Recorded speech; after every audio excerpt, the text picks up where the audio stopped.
जय श्री हरि। पापांकुशा एकादशी का महत्व। अर्जुन कहने लगे कि हे जगदीश्वर, मैंने आश्विन कृष्ण एकादशी अर्थात इंदिरा एकादशी का सविस्तार वर्णन सुना। अब आप कृपा करके मुझे आश्विन कुआर माह के शुक्ल पक्ष की एकादशी के विषय में भी बतलाइए। इस एकादशी का क्या नाम है तथा इसके व्रत का क्या विधान है? इसका व्रत करने से किस फल की प्राप्ति होती है? कृपया ये सब विधान पूर्वक कहिए। भगवान श्री कृष्ण ने कहा, हे कुंती नंदन, आश्विन माह की शुक्ल पक्ष की एकादशी का नाम पापांकुशा एकादशी है। इसका व्रत करने से सभी पाप नष्ट हो जाते हैं तथा व्रत करने वाला अक्षय पुण्य का भागी होता है। आश्विन शुक्ल एकादशी के दिन इच्छित फल की प्राप्ति के लिए भगवान विष्णु का पूजन करना चाहिए। इस पूजन के द्वारा मनुष्य को स्वर्ग लोक की प्राप्ति होती है। हे अर्जुन, जो मनुष्य कठिन तपस्याओं के द्वारा फल की प्राप्ति करते हैं, वो फल इस एकादशी के दिन क्षीर सागर में शेषनाग पर शयन करने वाले भगवान विष्णु को नमस्कार कर देने से मिल जाता है और मनुष्य को यम के दुख नहीं भोगने पड़ते। मनुष्य को पापों से बचने का दृढ़ संकल्प करना चाहिए। भगवान विष्णु का ध्यान स्मरण किसी भी रूप में सुखदायक और पापनाशक है, परंतु पापांकुशा एकादशी के दिन प्रभु का स्मरण कीर्तन सभी क्लेशों व पापों का शमन कर देता है। पापांकुशा एकादशी व्रत कथा।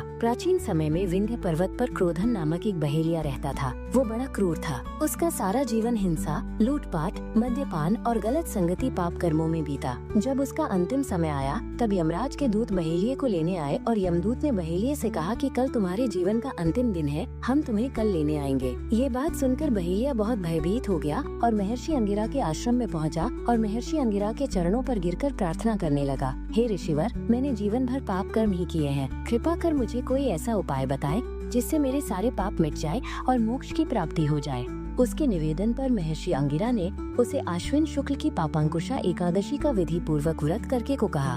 महर्षि अंगिरा के कहे अनुसार उस बहेलिये ने ये व्रत किया और किए गए सारे पापों से छुटकारा पा लिया और इस व्रत पूजन के बल से भगवान की कृपा से वो विष्णु लोक को गया।